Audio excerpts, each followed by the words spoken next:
Hey everybody, I'm Alan with Bricks and Blocks Gaming, and in this video I'll be discussing the transport power for the game of Stargrave, explaining what it does, suggesting some strategies for using it, and giving my opinion and rating for it.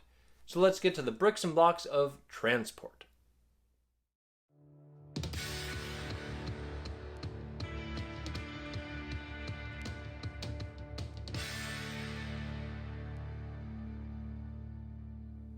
In the main Stargrave book, this is one of the core powers for the Techer background.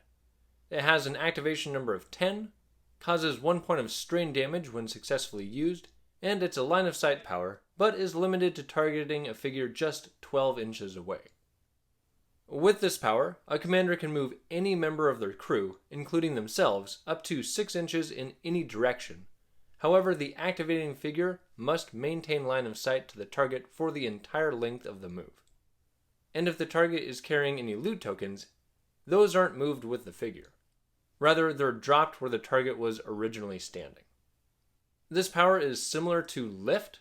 However, that power does not cause any strain damage, has armor interference, and causes the target to lose any other actions they have for the turn. But carried loot is moved along with the figure with that power. Lift does have added language about vertical movement, but since up is a direction, I believe transport can also move figures vertically. However, they would apparently take falling damage if they're left in the air, whereas lifted figures won't. Another thing not mentioned with transport is whether it can move figures off the table.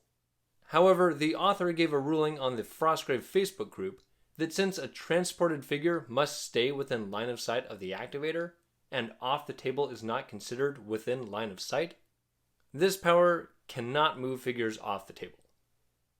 Since a drawback to transport is that it can't move loot with a figure, the power works well early in a game to help move unlockers close to loot tokens and snipers into vantage points. And on smaller boards, it can be combined with grenadiers to launch grenades into opposing deployment zones on the first turn, before figures have even had a chance to activate. Although the power can't help get loot closer to a table edge, it can be used to move bodyguards into place to buy time for loot haulers to escape, or to move figures into combat with enemy loot haulers. One neat thing with this power is the penalty of dropping carried loot can sometimes be a bonus. If a cheap runner is carrying loot, the power allows them to leave their findings at the feet of an ally, then get transported into a tight alleyway to act as a roadblock, allowing a more important figure to pick up the baton, so to speak, and run off the board. Also, it normally costs an action to drop loot, so using transport for this secondary function will net a free action in addition to the movement it grants. Since Stargrave is primarily about getting to loot and getting it off the table, anything that helps with movement can be powerful. And while transport can aid in getting figures to the loot tokens and has some other creative uses, the drawback, or really balancing feature, is that it doesn't directly help figures escape with the loot.